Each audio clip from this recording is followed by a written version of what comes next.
क्रिस्त में अति प्रिय सिस्टर्स एवं बच्चों, आज हमारी माँ कलीसिया संत फ्रांसिस सेवियर की त्योहार मना रही है।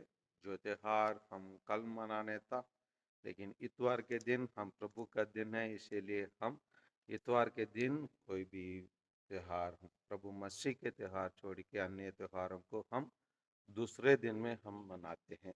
इसी कारण से हम फ्रांसिस सेवियर को याद करते हैं, जो हमारे देश के क्या है, संरक्षक है सेंट थॉमस के साथ ये भी संरक्षक है। और कहा जाता है ये बहुत बड़ा मिशनरी थे, क्योंकि लगभग ये 33,000 मील माइल्स किलोमीटर से और ज़्यादा होगा माइल्स उन्होंने यात्रा किया है। ना केवल यूरोप से इंडिया आया, इंडिया से ये मोरक्को, श्रीलंका, जापान, चाइना और अन्य देशों में भी ये यात्रा किए हैं। और इसी कारणवश ये बहुत बड़ा मिशनरी है, क्योंकि उसके पास इतना उत्सुकता था क्या करने के लिए, क्या करने के लिए, सुसमाचार का प्रचार करने के लिए। और कहा जाता है इनका जन्म 1506 में इनका जन्म स्पेन देश में हुआ था। और एक बहुत राज परिवार में, नोबल फैमिली कहते हैं। हाँ, और उनके जन्म हुआ, उसका पिताजी वहाँ का राजा के दफ्तर में काम कर रहे थे। और इसको पढ़ने के लिए फ्रांस में पेरिस में भेजा गया। वहाँ उन्होंने तर्कशास्त्र और लॉजिक, फिलॉसफी और लॉजिक का पढ़ाई कर रहे थे। पढ़ाई करने के टाइम पर ये जिस जगह में रहते थे उसको रूममेट के रूप में कौन थे मालूम? सेंट इग्नाशियस लोयोला थे। सेंट इग्नाशियस लोयोला थे।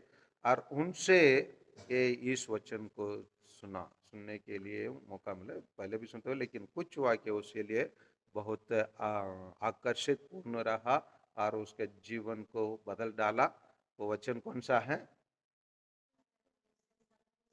हाँ, अगर मनुष्य सब कुछ कमा ले, हाँ, अपने आप को खो दे, उससे आत्मा को क्या लाभ है। ये वचन उसको जीवन में बहुत उसको हिला दिया, उसके जीवन को ही हिला दिया। इसीलिए जब मतलब पोर्चुगीज से राजा, पोर्चुगीज में राजा लोग इंडिया में थे और इन लोग सुसमाचार प्रचार करने के लिए कुछ पुरोहित लोगों को मांग की। इसीलिए पोप स्वामी के लेटर लिखे। पोप स्वामी उसी टाइम में नया ये समाज चालू हुआ था, इसीलिए इग्नेशियस लोयोला से निवेदन किए कुछ लोगों को भारत भेजे। तो उसी टाइम पर दो लोगों को चुने भारत भेजने के लिए। उसमें एक व्यक्ति अचानक बीमार पड़ गया। बीमार पड़ने के कारण इग्नेशियस ने उनसे निवेदन किया, क्या आप जा सकते हैं? वो एक ही दिन में ही वो अपना तैयारी करके अपने मतलब जनरल का, अपना समाज के सुपीरियर की आवाज को तुरंत उनकी बात को मान के तुरंत अपने सामान सब पर बांध के निकल पड़े। और कहा जाता है उन दिनों में वो वहाँ से यहाँ इंडिया आने के लिए 13 महीना लग गए थे। एक दिन 2 दिन नहीं है। अभी पिछले साल मेरे भांजी के वो ये FIHM सिस्टर्स लोग भेजना चाहते थे। 1 महीने में सब कुछ तैयार हो गया, उसका पासपोर्ट, उसका वीसा, उसका जाने का तैयार करके उन लोग 1 महीने के अंदर उसको केन्या भेज दिया और तैयार किए वो टिकट। और लेकिन एक दिन में ही वो चले गए थे केन्या। लेकिन उन दिनों में इतना सरल नहीं था, 13 महीना यात्रा करना पड़ा। और आजकल के जहाज जैसे नहीं है। आजकल का जहाज वगैरह मशीन से चलता है, इसलिए तो फास्ट चलेगा। उन दिनों में हवा पर बहुत निर्भर रहते थे।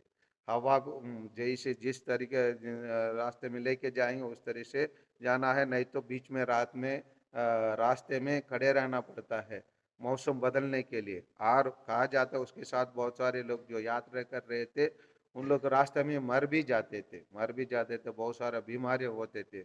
उन सबको सहन करके फ्रांसिस सेवियर ने, है ना, भारत पहुंचा। और भारत पहुंचने के बाद वो पहले गोवा में काम कर रहे थे, उसके बाद उन्होंने त्रिवानकुर, आजकल के कन्याकुमारी राज्य में, वहाँ जाकर वहाँ के लोग, वहाँ उनको पता लगा वहाँ ब्राह्मण लोग ये मछुआरों को विरोध करते थे, उनको आगे आने से रोकते थे, इसलिए उनके बीच में वो काम करने लगे। काम करते हुए ऐसे वहाँ उन लोग के बीच में, इसीलिए वहाँ कन्याकुमारी, तिरुनेलवेली, तूतुकुड़ी ऐसे जगह पर, आरसवंगई ऐसे धर्म प्रांत में अधिकांश लोग प्रभु मसीह को अपनाने के लिए सेंट जेवियर बहुत महत्वपूर्ण भूमिका निभाए। और ऐसे वो यात्रा करते हुए जब वो मोरक्को के जा रहे थे, वहाँ पर वो चीन की एक आइलैंड में वो देहांत हो गया, उसको दफनाए। दफनाने के कुछ दिनों के बाद, 2 दिन महीने के बाद, मतलब वो दिसंबर 3 तारीख को मतलब देहांत हुए। लेकिन 2 महीने के बाद उसको शरीर को लेके आना चाहे, लेने के लिए जब बोले तो उसका शरीर ऐसे ही रह गया। इसीलिए उसको उन लोग गोवा लेके आकर अभी भी गोवा के कैथेड्रल में रखे हैं। हाँ, चाइल्ड जीसस कैथेड्रल कहते हैं, उसी पर सेंट फ्रांसिस सेवियर का शरीर को रखे हैं। आइए, ये सौभाग्य हमारा भारत देश के लिए मिला, ऐसे वहाँ महान संत हमारे भारत देश में आकर सुसमाचार का प्रचार किए। और इसी कारणवश बहुत सारे लोग प्रभु मसीह के बारे में जानने के लिए अवसर मिला। आइए, हमारे भारत देश में सेंट फ्रांसिस सेवियर जैसे उत्सुक लोग मिले। वो केवल मात्र 40 वर्ष रहा, परंतु बहुत काम किए।